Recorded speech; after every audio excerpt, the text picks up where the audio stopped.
Such a pleasure to meet you, Encantada. Love you to death. I mean, there's not many rom-coms that begin with a meet cute in a funeral. I just love the fact that this series completely flips on its head kind of what we're used to seeing kind of in a conventional love story. So what did you want to do with the genre? What did you want to do differently?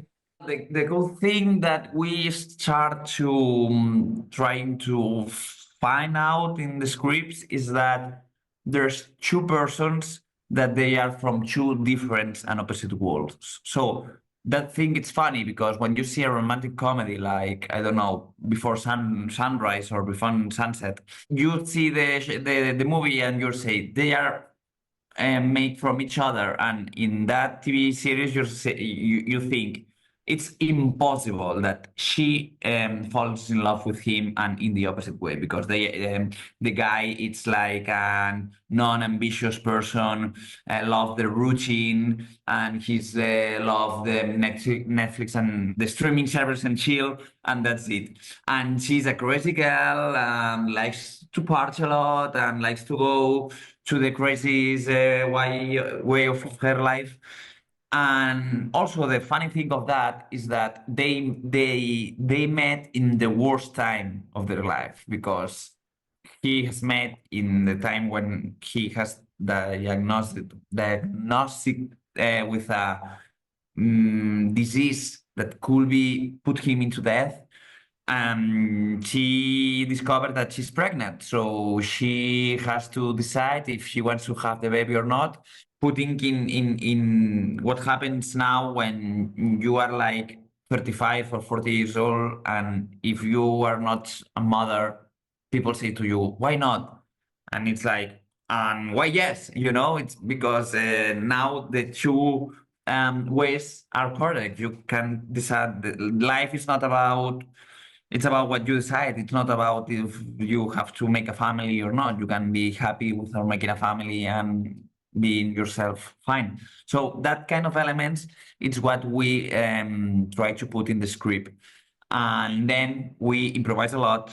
We make a lot of takes out from the text, like something new, like, okay, for example, the joke from the beginning in the garden, when the strong guy turns away and he's going you are like they are going to fight, and then the strong guy seems to be a very sensitive person. That was something that we write at the moment, and I was like talking to the producer like, bring me to the set please a strong guy that is going to be funny, and the producer was like, why, that's not in the script. And I was like, okay, but it's going to be funny, please bring me a strong guy that speaks Spanish. And also happened with Trey. For example, just in the trailer, it's not a spoiler, with the punch.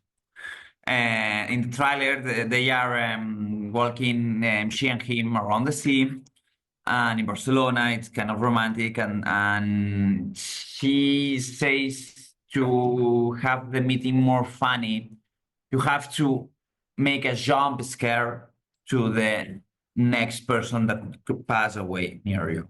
And she says, "Ooh." It's funny because you doesn't expect that the other guy puts him in the face with a very violent way. And that joke was at the day, one day away to shooting. And the other director, Uriel Perez, is the other director, was like, okay, have a joke that when the main character makes a jump scare to an extra and the extra punch him in the face, that was not in the script. So we were in the previous company, we're like, okay, tomorrow we have to shoot a punch in the face. Okay, the producer, so we'll have to bring something from BFX, something from stuntmans, and I say, no, we have no money for that. And say, who can punch in the face the main characters? And the second of direction, the second assistant director was Alex, say, I could do that. And the guy that punches in the face of the main character is the second assistant director of the movie. And that's a little bit the philosophy of freedom, just get in the flow and let the comedy talks in a very freedom way. Like if we are in the set and a joke comes at that moment, all of the crew have to do whatever to do the joke. And if we have to bring a strong guy in the set, we bring it. If we have to put the second assistant director like an extra to put in the face in the character, we do that. And that's how we shoot it. It's a little bit crazy, and it's one of my craziest things that I made in my life, but I enjoyed it a lot. You know, why were Veronica and Jan the perfect Marta and Raoul? And they very much help you sort of crack this very specific tone, you know, finding humor despite facing things like your mortality. Yeah, well, I think that they match a lot because they are very different. And that thing is what that made that couple special. For example, the age used to that the guy, it's a little bit older than she. In your imaginary of cinema, TV series. And when I decided, no, I like that he's like 29 years old and she's like 39, 40, and she has less opportunities to get pregnant. So her age is like near the 40s.